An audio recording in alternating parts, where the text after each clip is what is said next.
আসসালামু আলাইকুম প্রিয় ভাইয়েরা, বাংলা ভাষায় আমরা এই সাইকেল, এই বাড়ি, এই মাঠ অথবা এই লোকটা, এই ধরনের যে সেন্টেন্সগুলো আমরা কথা তৈরি করি, ঠিক তেমনি কোরিয়ান ভাষায় কিভাবে এগুলো বলতে হয়, এর ব্যবহার কিভাবে করতে হয়, আজকে আমরা সেটা শিখব। তো চলুন শুরু করা যাক।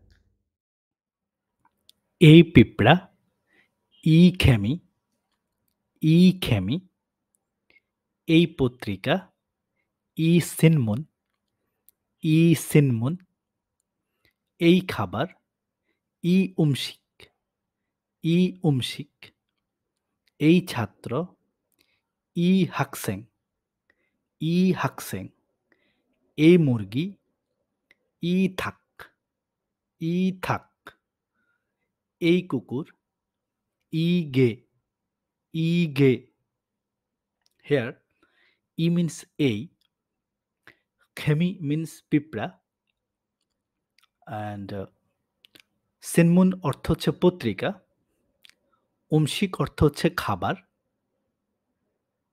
হাকসেং অর্থ হচ্ছে ছাত্র, থাক অর্থ হচ্ছে মুরগি, খে অর্থ হচ্ছে কুকুর।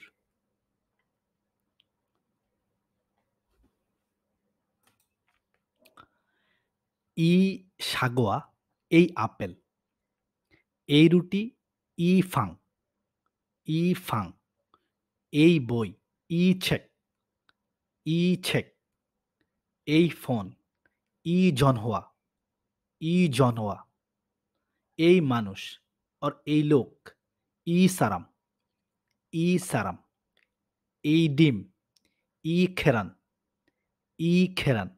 হেয়ার এখানে ই অর্থ হচ্ছে এই, আমি অলরেডি বলছি। সাগো অর্থ হচ্ছে আপেল, ফাং অর্থ হচ্ছে রুটি, চেক অর্থ হচ্ছে বই, জনোয়া অর্থ হচ্ছে ফোন, মানুষ, লোক, ব্যক্তি, এগুলো অর্থ হচ্ছে সারাম, খেরান অর্থ হচ্ছে ডিম। Thank you.